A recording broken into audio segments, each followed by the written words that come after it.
दोस्तों, एक एसपी साहब एक ट्रक ड्राइवर के भेष में जो है एक 5 स्टार होटल में पहुँचते हैं और उस होटल का मुआयना करने के लिए पहुँचते हैं और उस होटल में पहुँचने के बाद रिसेप्शन के काउंटर पर जाते हैं और वहाँ पर उनको एक लेडीज़ मिलती है। वो लेडीज़ पूछती है कि जी सर बताइए, हम आपकी क्या सेवा कर सकते हैं? तो वो कहते हैं कि हमको एक लड़की की ज़रूरत है, हमको रात में यहाँ पर जो है ठहरना है। तो वो रिसेप्शनिस्ट जो होती है वो कहती है कि ठीक है। तो वो कहते हैं कि ठीक है, उसकी कितनी कीमत लगेगी? तो वो रिसेप्शनिस्ट बताती है कि उस लड़की की जो है कीमत तकरीबन 10,000 रुपए लगेगी 1 रात की, और बाकी का जो खाना-पीना होगा वो कुल मिला के 14 से 15,000 रुपए 1 रात का खर्चा आ जाएगा। तो वो कहते हैं कि ठीक है, आप हमें फ़ोटो दिखा दीजिए। उसके बाद वो लड़की जो है उनको एसपी साहब को जो है, जो ट्रक ड्राइवर के भेष में होते हैं, उनको पूरा फ़ोटो का एल्बम दे देती है, क्योंकि उन एसपी साहब को किसी ने पहले से ही बता रखा था कि आपकी बीवी इस होटल में आती है और आने के बाद रात गुज़ार करके किसी दूसरे के साथ रात गुज़ारती है और उसके बाद वो यहाँ से चली जाती है और उसका किसी दूसरे आदमी के साथ अफ़ेयर भी चल रहा है। इसी चीज़ का वो मौका मुआयना करने के लिए अपना भेष बदल करके वो उस होटल में पहुँचे थे। तभी जो है वो एल्बम जब ले उनके हाथ में आता है और उस एल्बम को वो चेक करते हैं, वो जो है एक-एक पन्ना उसका पलटते हैं, सारी लड़कियों के जो फ़ोटो होते हैं, उस फ़ोटो को वो देखते हैं और देखने के बाद एक पन्ना ऐसा आता है, जिसमें उनकी बीवी का फ़ोटो लगा होता है, जिसकी उनको तलाश थी, वो जो है उसमें दिख जाती है। वो जैसे ही उस फ़ोटो को देखते हैं, तो वो खड़े-खड़े जो है देखते ही रह जाते हैं। उसके बाद रिसेप्शनिस्ट जो लड़की होती है, वो कहती है, "सर क्या हुआ? कोई आपकी जान-पहचान की है क्या ये?" तो वो कहते हैं, "नहीं, बल्कि ये लड़की हमको पसंद आ गई है और हमको इसी लड़की के साथ रात गुज़ारना है, इसी होटल में।" तो वो कहती है कि, "ठीक है सर, आपको ये लड़की मिल जाएगी।" तो वो एसपी साहब कहते हैं कि, "ठीक है, इसका कितना खर्चा देना पड़ेगा?" तो वो कहती है कि ये इसका 14 से 15,000 रुपए 1 रात का खर्चा है। तो वो कहते हैं कि ठीक है, मैं इसको अरेंज करने के लिए तैयार हूँ, आप इसका रूम नंबर हमको दे दीजिए। तो वो कहती है कि ठीक है, तो वो एसपी साहब को रूम नंबर दे देती है और एसपी साहब उस रूम नंबर में जाते हैं और जाने के बाद उनकी बीवी वहाँ पे जो है एक नए मर्द का इंतज़ार कर रही होती है और दोस्तों जैसे ही वो अपने एसपी साहब को देखती है, वो इस कहानी में जो है आगे क्या होता है, दोस्तों इस पूरी कहानी को देखने के लिए बने रहिए हमारे साथ। अस्सलाम वालेकुम, नमस्कार। मैं शादाब खान। दोस्तों अगर आप हमारे चैनल पर नए हैं तो प्लीज़ हमारे चैनल को सब्सक्राइब कर लीजिए और कहानी अगर अच्छी लगे तो लाइक कीजिए और कमेंट बॉक्स में अपनी राय लिखिए और कमेंट बॉक्स में आप अपना नाम भी लिखिए और आप कहानी कहाँ से देख रहे हैं वो भी लिखिए, ताकि अगली कहानी के अंत में मैं आपके नाम की घोषणा कर। दोस्तों, ये वाक़या जो है दिल्ली का होता है, क्योंकि एसपी साहब अपने पूरे परिवार के साथ, अपने बच्चों के साथ और अपनी बीवी में ही रहते थे और वहीं पर जो है अच्छी तरीके से उनकी ज़िंदगी बीत रही थी। लेकिन कुछ दिन के बाद उनका ट्रांसफ़र हो जाता है और वो उत्तर प्रदेश के एक ज़िले में जो है उनकी पोस्टिंग हो जाती है। पोस्टिंग होने के दौरान वो इतनी क काफ़ी दूरी उन लोगों के बीच में बन जाती है, क्योंकि काफ़ी दूर वो हो जाते हैं एसपी साहब और उत्तर प्रदेश के एक ज़िले में उनकी पोस्टिंग होने के बाद वो बहुत ही कम जो है अपने घर पर जा पाते थे और उस उनकी बीवी और बच्चे वो दिल्ली में ही रहते थे। वहीं पर रुक कर के उनके बच्चे पढ़ाई किया करते थे और उनकी पत्नी भी वहीं पर रहती थी। जब कभी टाइम एसपी साहब को मिलता था, तभी वो वहाँ दिल्ली जा पाया करते थे। इसी दौरान वो फ़ोन पे कॉल किया करते थे और वीडियो कॉल भी किया करते थे। लेकिन दोस्तों उसकी जो बीवी होती है एसपी साहब की, वो बहुत ही कस्में खाया करती थी कि मैं आपके सिवा किसी और को नहीं चाहती हूँ और आपसे बहुत मोहब्बत करती हूँ। आपके सिवा मैं किसी और के बारे में सोच भी नहीं सकती हूँ, क्योंकि मैं आपसे इतनी मोहब्बत ही करती हूँ। और ये सारी चीज़ें मतलब इतनी सारी चीज़ें वो कस्में खाया करती थी, सब कुछ जो है बताया करती थी। लेकिन जो है उसके बाद उसका कुछ होता उल्टा है और जैसे ही वो एल्बम में फ़ोटो देखने के बाद जब उसका रूम नंबर वो रिसेप्शनिस्ट दे देती है, उसके बाद एसपी साहब जब उस दरवाजे को जा कर के खोलते हैं, खोलने के बाद तो वो देखते हैं कि उनकी जो सुंदर सी बीवी है, वो बेड पर टेक लगाए लेटी हुई है और एक नए मर्द का इंतज़ार कर रही थी।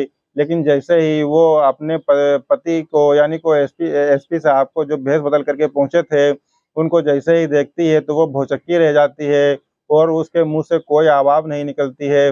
वो सोच में पड़ जाती है कि आखिर कैसा ऐसा कैसे हो सकता है? लेकिन एसपी साहब जा कर के बैठ जाते हैं और उससे कहते हैं कि आप परेशान मत होइए, आपके लिए जो है कोई चिंता की बात नहीं है। मैं तो बस ऐसे ही यहाँ पर चला आया था जो है कुछ जानने के लिए, क्योंकि मुझको कुछ खबर मिली थी, मैं उसी की जो है जाँच-पड़ताल करने आया था। क्योंकि एसपी साहब अगर अपने एसपी के जो है भेष में वहाँ पे जाते, तो वहाँ पे सिक्योरिटी गार्ड वगैरह और सभी लोग उनको पहचान लेते।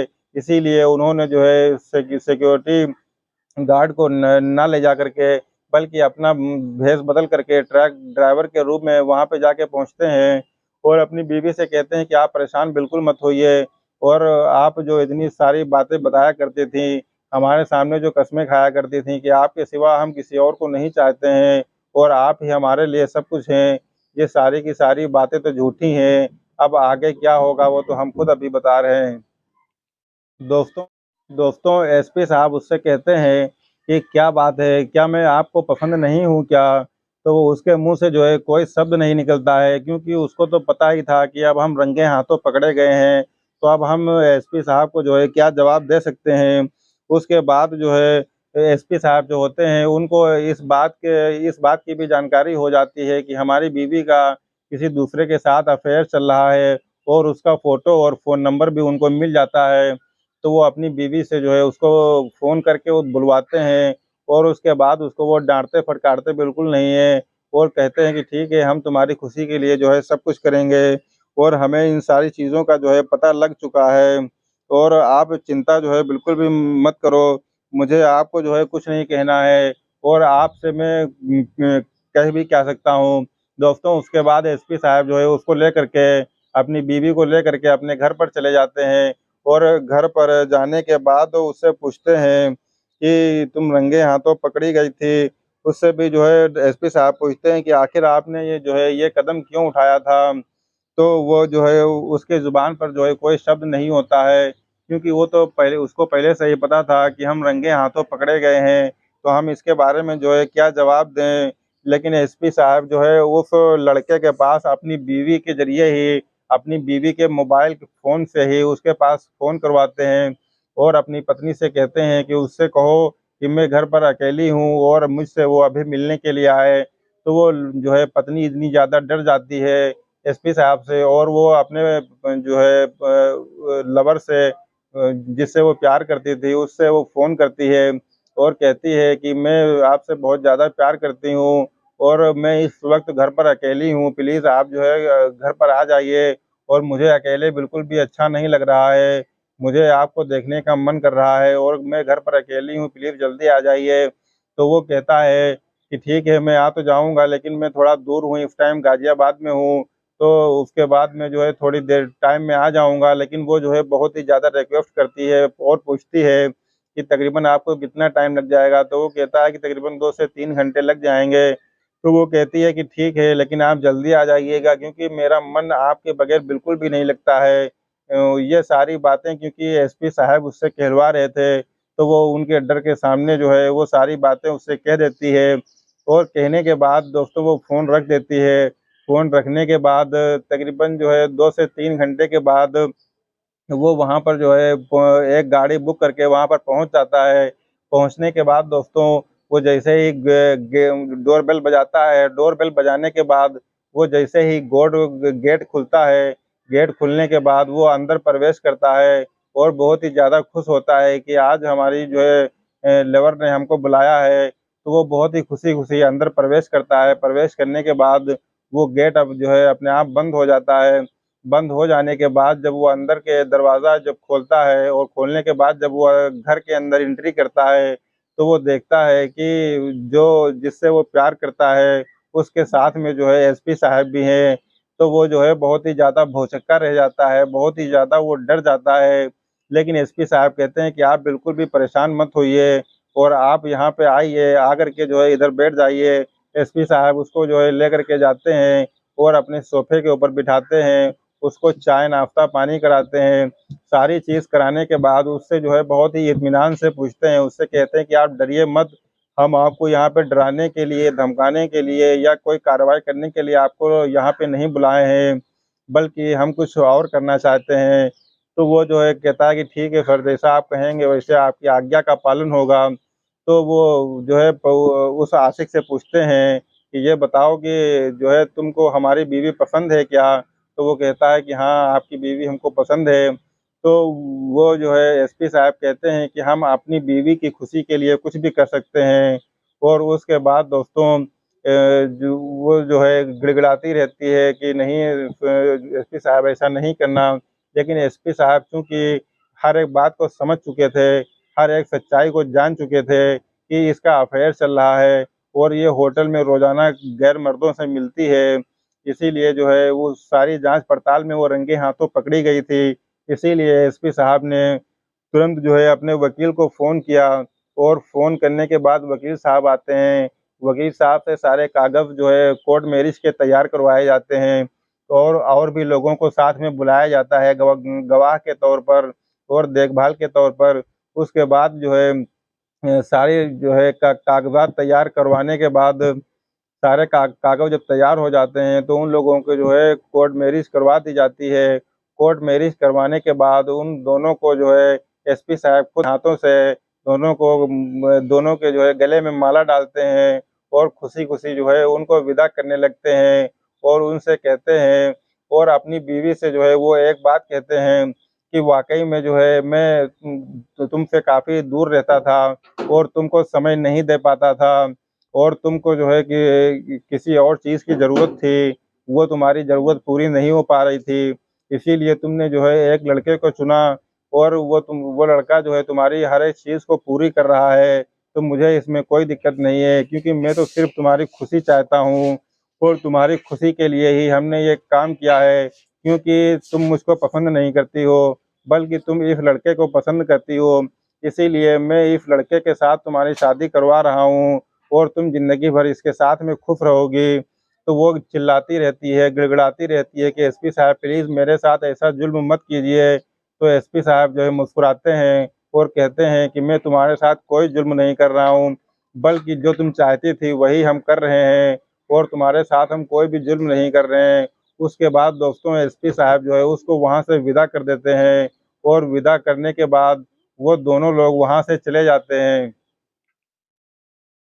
दोस्तों एसपी साहब उसको विदा करने से पहले ये एक बात कहते हैं कि तुम इसके साथ वैसे भी इतनी ज़्यादा खुश रहती थी, तो अब तुम इसके साथ जाओ और आराम से खुश रहो और हमारी दुआएँ तुम्हारे साथ हैं और तुम इसके आराम साथ जो है जा कर के आराम से जो है खुश रहना। और मैं वो एसपी साहब ये भी कहते हैं कि मैं रोज़ाना जब आपके पास फ़ोन करता था और आपसे जब फ़ोन करता था तो आपका फ़ोन जब बिज़ी जाता था तो मैं आपसे बाद में पूछता था कि आपका फ़ोन कहाँ बिज़ी था? तो आप हमेशा हमसे यही बताया करती थीं कि कभी मेरी माँ का फ़ोन आया था, कि कभी मेरे पिताजी का फ़ोन आया था और कभी तुम्हारे घर का गैस सिलेंडर ख़त्म हो जाता है तो उससे तुम बात करने लगती हो और कभी तुम्हारे घर में सब्ज़ी-चावल ख़त्म हो जाते हैं तो तुम उसको फ़ोन करने लगती हो। मतलब तुम हर रोज़ हमको एक नया-नया जो है बहाना बताती थी और तुम बिज़ी कहीं और रहती थी। और हमने जो है तुम्हारी इन सारी ख्वाहिशों को जो है पूरी कर दिया है। आज के बाद तुम्हारा कोई बहाना भी नहीं चलेगा और उससे जो है एसपी साहब सदा-सदा के लिए जो है यानी कि मतलब हमेशा के लिए जो है जुदा हो जाते हैं और बहुत ही खुशी-खुशी जो है उस स्त्री को विदा कर देते हैं और दोस्तों ऐसी स्त्री को अपने पास रखना भी नहीं चाहिए। जो इस लायक हो उसको इस लायक ही छोड़ देना चाहिए। दोस्तों उसके बाद जो है एसपी साहब अपनी ड्यूटी पर चले जाते हैं और ड्यूटी पर जाने के बाद वो एक ऐसी नेक स्त्री यानी कि एक बहुत ही गरीब स्त्री होती है और वो बहुत ही नेक दिल होती है, नेक इंसान होती है, उससे वो शादी कर लेते हैं और उसे अपनी पत्नी स्वीकार कर लेते हैं।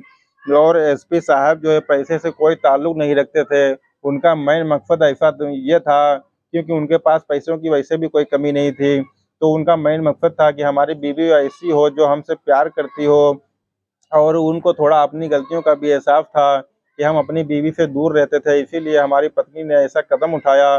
तो इसीलिए उन्होंने जब दूसरी नेक बीवी से शादी की, शादी करने के बाद उन्होंने अपना ट्रांसफ़र जो है वहीं नज़दीक एरिया में करवा लिया और नज़दीक एरिया में ट्रांसफ़र करवाने के बाद उनकी बीवी जहाँ पर रहती थी, वो पर डे वहाँ से अप डाउन करते थे और अपनी बीवी के पास ही रात में रुकते थे और उसको जो है प्यार मोहब्बत करते थे और जो है उनकी ज़िंदगी जो है बहुत ही हँसी-खुशी से और बहुत ही सुकून से गुज़र रही थी।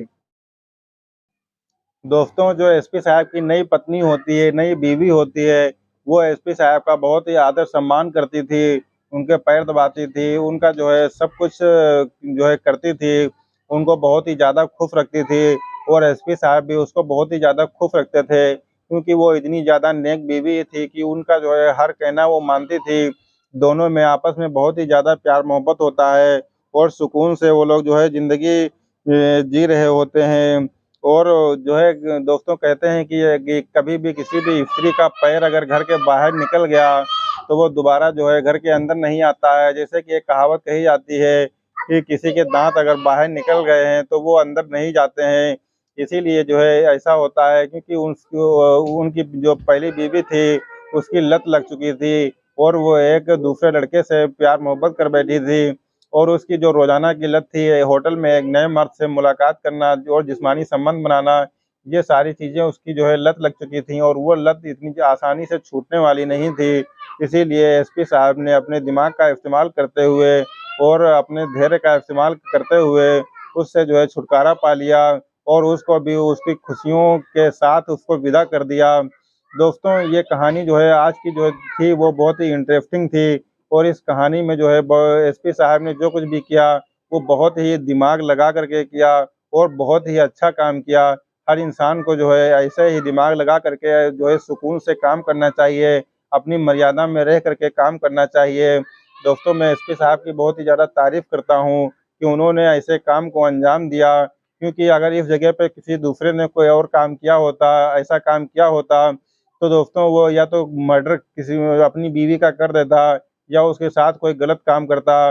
लेकिन दोस्तों कहते हैं कि जो है जोश में कभी भी होश नहीं खोना चाहिए और दिमाग से काम लेना चाहिए। जो एसपी साहब ने किया, वो बहुत ही अच्छा काम किया। दोस्तों, ये कहानी आपको कैसी लगी? अगर आपको ये कहानी अच्छी लगी हो तो प्लीज़ जो है इस कहानी को लाइक कीजिएगा और चैनल को सब्सक्राइब कीजिएगा और कमेंट बॉक्स में इस कहानी के बारे में अपनी राय ज़रूर रखिएगा और इस कहानी को आप कहाँ से देख रहे हैं और आपका नाम क्या है, ये दोनों चीज़ें आप कमेंट बॉक्स में लिखिएगा, ताकि अगली कहानी के अंत में मैं आपके नाम की घोषणा कर सकूं। दोस्तों, इस कहानी को सुनाने का उद्देश्य किसी की भावनाओं को ठेस पहुँचाना नहीं है, किसी की भावनाओं को आहत करना नहीं है, बल्कि समाज में घटित हो रही घटनाओं से सिर्फ़ आपको अवगत कराना है, ताकि ऐसी घटनाएँ सुन कर के आप भी अपने आप को सुरक्षित रख सकें और अपने परिवार को खुश रख सकें। दोस्तों, मिलते हैं एक नई कहानी के साथ एक नए दिन, तब तक के लिए शब बख़ैर।